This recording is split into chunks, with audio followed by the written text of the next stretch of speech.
And well, I guess since we're on the topic of Punisher showing up in Spider-Man 4, let's talk about some Spider-Man Brand New Day because we got a lot of cool updates that just hit the interwebs, my friend. So, for one, uh, we got some new scenes and details that are being formed right now. I'm trying to get the right thing. Oh, hey, I would use that, but I don't like that AI photo.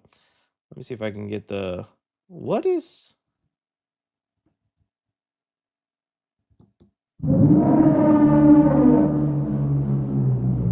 Hear me out. Hear me out. I'm just kidding. You guys know I don't like any of that stuff.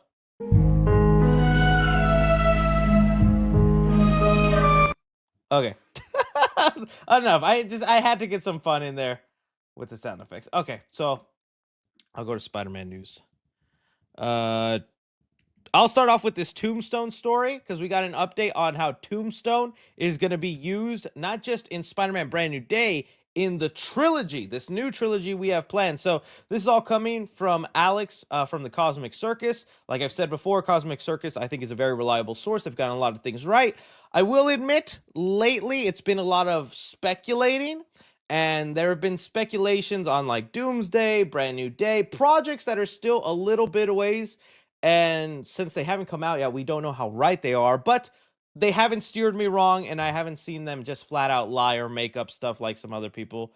So I am gonna trust their word for it now. But here we go. We get some details saying Marvel and Sony reportedly plan to bring Marvin Jones III back as Tombstone in the next Tom Holland Spider-Man trilogy. He will first show up in the movie Spider-Man Brand New Day, which is already confirmed. His role in the movie will be similar to how he was portrayed in Spectacular Spider-Man.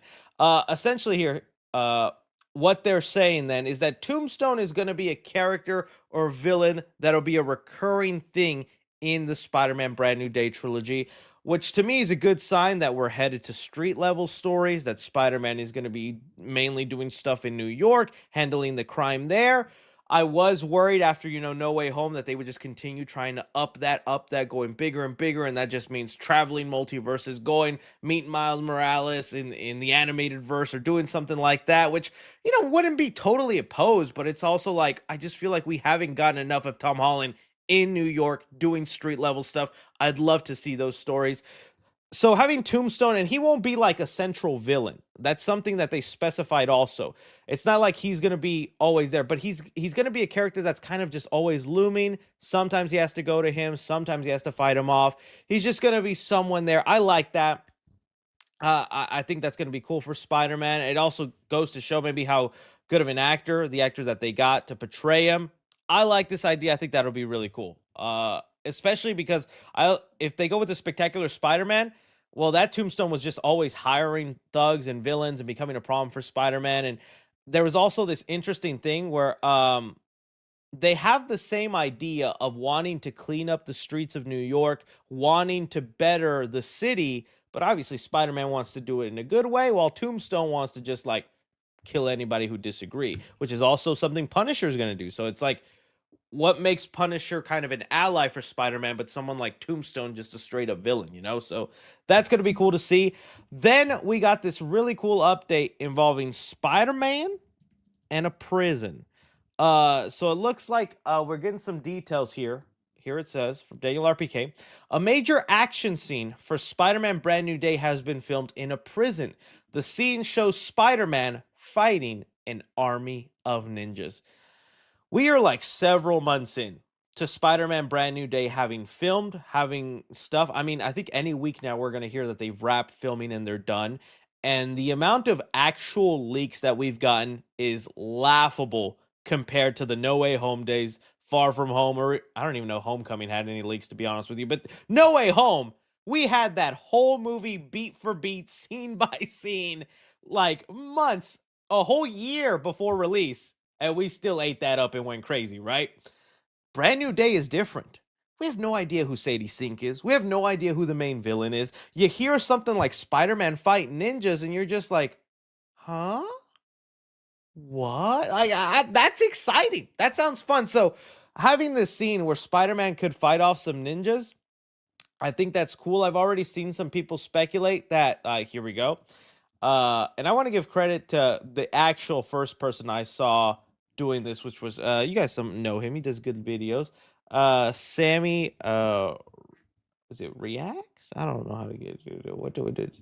Sammy J Reacts, I think was his name. You guys see him? He's on TikTok, does a lot of good stuff. Yeah, him. He was the first one I saw make this speculation, and and then it looks like they just took his theory and made it into an article here. But they're saying with this being by director Destin Daniel Cretton, who also did Shang-Chi, well, if he's including ninjas and things like that, it could be the hand. It could be the hand from Daredevil, or he could be tying in stuff that he set up in the 10 Rings with that movie. And that could kind of fit into their theory. Ninja. It depends how they're dressed. I don't know if they're fully going to be dressed like in that photo we were seeing, like with a straight up stereotypical ninja. So it could be that. It says here. This comes mere months after it was reported that Brand New Day was drawing inspiration from films like Kill Bill, Quentin Tarantino's, for its action scenes explicitly referencing the bride's fight against Gogo and the crazy 88 sequence from the first Kill Bill. So, like, that is cool. It could involve the 10 Rings. They could connect it somehow. That is a post-credit scene that kind of went unanswered and we never got much details. But again, I'm just like, who is the villain? Their connection to Spider-Man? Is it going to be a classic character? Is it going to be something new? And even more so with Sadie Sink now confirmed for Secret Wars. How does that all tie in, man? I don't know, but as long as it's street level story and it makes sense and we get some nice Spider-Man visuals, that'll be great. I'm even just like Tom Holland in that suit, dude. He did like a charity event over the weekend or last week, and him just walking around in that suit, I'm just like, that suit is so perfect. Look at this is just a charity event for kids in need, and just there, Tom Holland looks so great, dude. I really a good angle of the suit, but it just looks so nice. I was like, dude, that suit is perfect. Do not cover it in a layer of CGI. That's gonna be the thing that would make me so mad. If this whole suit is just CGI. When it just already looks so. Look at this. This is proof you don't need to do that. Anyways, you've heard me gush over that suit tons of times. So, yeah, those are the updates with Spider-Man 4. Still kind of cool with every detail we get. We're just as confused. We're just as curious. Hopefully, when the movie comes out, it all makes sense. Ninjas, Punisher, Sadie Sink, Secret Wars, Spider-Man. What is happening? What is happening?